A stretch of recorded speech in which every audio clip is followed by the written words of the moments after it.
Libro, Escatología, Final de los Tiempos. Autor, José Grau. Lección 23. Características del dispensacionalismo actual. Un futurismo sui generis. El premilenialismo dispensacionalista moderno, tan diferente del premilenialismo inmediatamente anterior, es fundamentalmente un futurismo sui generis, caracterizado por la teoría del, entre comillas, paréntesis de la Iglesia, con las 69 semanas de Daniel desvinculadas de la última semana, un anticristo futuro, un reino judío con el santuario, y los sacrificios judíos restaurados y una dominación política judía mundial.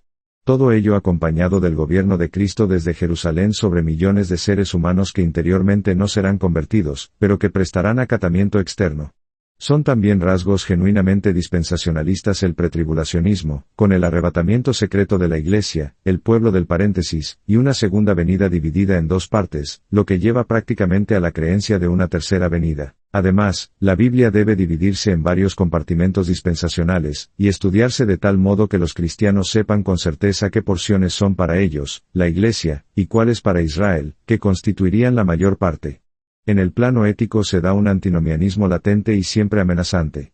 Este es el sistema de doctrina promulgado por las últimas conferencias proféticas celebradas en Estados Unidos a comienzos de siglo y también por algunos institutos bíblicos. El paréntesis de la Iglesia. De todas estas características, la más sobresaliente es el llamado, entre comillas, paréntesis de la Iglesia, conocido vulgarmente como la, entre comillas, gap theory, según el cual todos los pasajes proféticos de la Escritura saltan por encima de la dispensación cristiana sin afectarla en lo más mínimo, dado que dicho período, entre la cruz y la futura venida secreta del Señor en el arrebatamiento de la Iglesia, constituye un paréntesis en los planes de Dios que rompe la conexión entre la semana 69 y la semana 70 de Daniel 9. Comienzo de cita. En el momento en que el Mesías murió en la cruz, el reloj profético se detuvo. Ni un solo tic se ha oído de dicho reloj, ni un solo movimiento de manecillas en 19 siglos. No volverá a funcionar de nuevo hasta que toda la presente era haya llegado a su fin, e Israel, una vez más, sea tomado por Dios. Fin de cita. Scofield, por su parte, escribe. Comienzo de cita. La profecía no se interesa en la historia como tal, sino solamente en cuanto a la relación que ella pueda tener con Israel y la Tierra Santa. Fin de cita. De ahí que consideren el libro de Apocalipsis como una obra que solo tiene que ver con el tiempo que seguirá a la supuesta, entre comillas, tribulación, en la que no participará la Iglesia, pues ya habrá sido arrebatada invisiblemente a los cielos, al tiempo del fin, que durará, según ellos, unos 7 años o más, y que media entre la dispensación cristiana y el milenio. Entonces las profecías mesiánicas y grandes porciones del Nuevo Testamento, como los evangelios sinópticos, se aplicarán a los judíos que vivan en el reino milenial judaico. Se cita Apocalipsis 14:6 y otras. Las novedades del premilenialismo dispensacionalista actual. Cualquier resumen del premilenialismo actual, comparado con los premilenialismos anteriores, descubre abismales diferencias.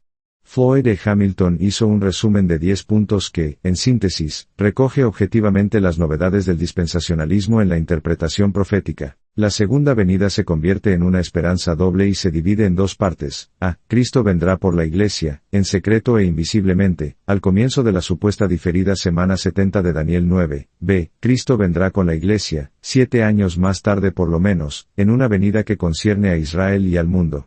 En resumen, una segunda y una tercera venidas de Cristo. En la resurrección de los justos de todas las edades, los redimidos que estén vivos serán arrebatados para estar con Cristo, y participar en las bodas del Cordero durante 7 años. La mayoría de autores dispensacionalistas sostiene que este arrebatamiento será secreto. La Iglesia escapará a la gran tribulación que sobrevendrá bajo la égida del Anticristo. Unos pocos dispensacionalistas creen que la Iglesia pasará también por esta tribulación final. Son postribulacionistas, siendo arrebatada después. El Espíritu Santo será quitado del mundo en la segunda venida, es decir, en el momento del arrebatamiento.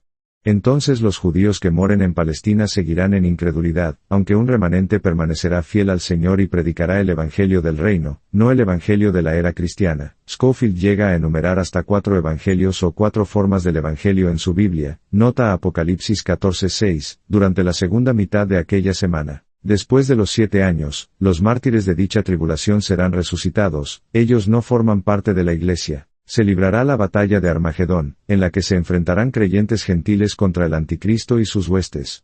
Cristo aparecerá con su Iglesia y hará el juicio para separar las ovejas de los cabritos, sobre la base del trato que las naciones hayan dado a los, entre comillas, Hermanos de Cristo. Los judíos, según dicen los dispensacionalistas. Entonces el remanente vivo y las naciones gentiles inaugurarán el milenio con cuerpos no glorificados. Los judíos mirarán a Cristo y serán salvos, también ellos entrarán en el milenio con cuerpos no glorificados. Durante 1000 años el reino pertenecerá a los judíos, y serán ellos quienes dispongan de toda autoridad y poder en la tierra, ejerciendo hegemonía total sobre todos los pueblos. El templo será reconstruido y los sacrificios levíticos restaurados en Jerusalén. El pecado será castigado con mano firme, habrá una represión simbolizada por el látigo de hierro que define la normativa con la que serán regidas las naciones. Satanás, que había sido atado al término de los 7 años, será desatado al final del milenio, reunirá a los pueblos para la rebelión final, pero será destruido por fuego. Viene luego el juicio del gran trono blanco y el establecimiento del reino eterno. La relación entre la Iglesia glorificada y la tierra no queda clara, pues han existido diversas opiniones. Algunos dicen que la Iglesia participará en el milenio, pero la mayoría cree que su hogar está en los cielos, aunque puede hacer visitas a la tierra. El milenio dispensacionalista será un reino judío. En el esquema precedente es evidente que los judíos ocupan un lugar prominente. Todas las profecías los tienen por objetivo. El milenio sería un reino judío. Lo que tendría que pasarles a ellos ocupa, mayormente, a los profetas y a las porciones proféticas del Antiguo Testamento, así como a gran parte de los Evangelios y otros escritos del Nuevo Testamento. Si hacemos la cuenta, según el esquema dispensacional, habría más páginas bíblicas para los hebreos que para la Iglesia cristiana. Pero, según ese esquema, ni siquiera los judíos que vivan en el milenio serían regenerados. En fin, todo ello resulta de un literalismo extremo en conexión con el reino judío, identificado con el reino del Mesías. La Iglesia es siempre un capítulo aparte. C.C. Ryrie afirma que lo que hace a la Iglesia distinta, y no un Israel espiritual, es su condición de redimidos en el cuerpo de Cristo durante esta dispensación, como continuación de la línea de redimidos de otras edades, pero, según él, formando un grupo distinto en la Sion celestial. Se cita Hebreos 12:22 al 24 y otras. Ryrie sigue aquí a Scofield.